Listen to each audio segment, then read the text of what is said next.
Assalamualaikum teman-teman semua. Bertemu lagi dengan saya dalam konten horor, tragedi, kejadian, atau hal mistis yang belum terungkap. Pada tahun 1959 di bulan Februari, atau tepatnya 61 tahun yang lalu, sebuah tim mahasiswa pemain ski yang terdiri dari 9 orang pendaki gunung Rusia ditemukan tewas dengan kondisi yang mengenaskan.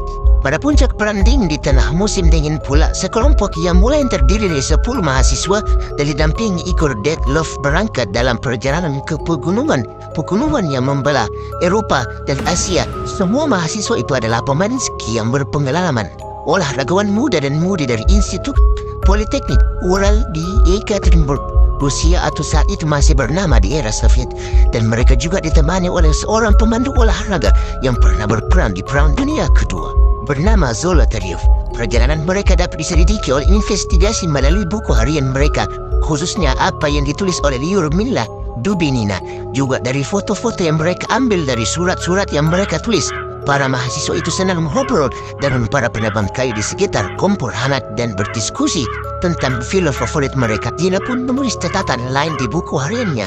Ternyata ini berakhir peradaban kita, dan kesempatan terakhir aku dan Yuda harus tidur di ranjang malam ini. Mau ngapain tuh? Kami akan berada di dalam tenda kelompok tersebut, menyewa kereta luncur yang ditarik kuda untuk membawa perbekalan mereka selama 15 mil. Terakhir ke pemukiman pertambangan Utara 2 yang terbengkalai. Perjalanan yang sulit dan cukup menegangkan menjadi terlalu berat bagi salah satu anggota grup. Setelah Yura dan Yurin meninggalkan kelompok itu karena sakit, tim itu pun segera bergerak menuju tujuan mereka ke gunung tertentu. Arti nama gunung itu dalam bahasa Mansi adalah jangan pergi ke sana. Karena di sana ada sekelompok manusia penggembala rusa di daerah itu yang telah hidup di sana ratusan tahun. Tim kemudian menyusuri jalan sepeta ke sebuah rumah bobrok yang separuhnya penginapan yang tadinya dihuni penjaga-penjaga bulat. Di sana rombongan Igor berhenti dan bermain ski di sepanjang sungai Aspian sebelum melakukan pendakian di catatan terakhir. Zinaidia, dia bernulis matahari bersinar pagi tadi, tapi sekarang sangat dingin. Tenda yang didirikan itu berada di sebuah lubang yang dangkal yang diduga telah digali untuk melindungi tim itu dari terpaan angin. Namun anehnya, kondisi tenda itu ganjil dengan sorekan pisau dari arah dalam. Dan disitulah tempat terakhir para pendaki berada, sampai akhirnya tim penyelidik menemukan mereka tewas dalam kondisi yang parah dan mengerikan.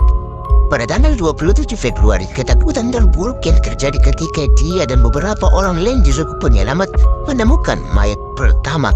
Kami mendaki pohon cadar, kata Sarafil, dan ketika berada 20 meter, kami melihat titik berwarna coklat itu di sebelah kanan batang, dan ketiga kali mendekat kami melihat 2 mayat tergeletak di sana. Tangan dan kakinya berwarna coklat kemerahan.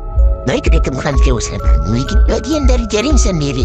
Namun balik, Yura dan Yuri keduanya sama-sama dalam keadaan telanjang dan hanya memakai celana dalam. Di dekat pohon itu juga grup pencari menemukan sisa-sisa api unggun dari cabang-cabang pohon yang lebih rendah sebagai kayu bakar yang tak lama. Setelah 2 mayat itu, Mayor Igor Dyatlov, pemimpin perjalanan itu, ditemukan dia berpakaian tapi tidak memakai sepatu. Posisi tewasnya sangat aneh.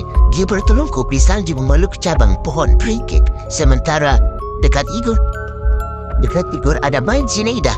Gofa yang berbaring dari posisi tubuhnya, dia diperkirakan berusaha mati-matian untuk kembali menanjak menuju tenda di sepanjang sisi kanan. Cerita mereka ini diyakini meninggal atau mati pada saat itu karena dibunuh oleh UFO. Dan masih panjang lagi cerita ini, tapi ya cukup sampai di sini saja karena ceritanya lumayan panjang sekali. Singkatnya, ironisnya, sampai saat ini sebab kematian mereka masih menjadi misteri. Insiden itu dikenal dengan Dyatlov, merujuk pada nama pemimpin perjalanan mereka.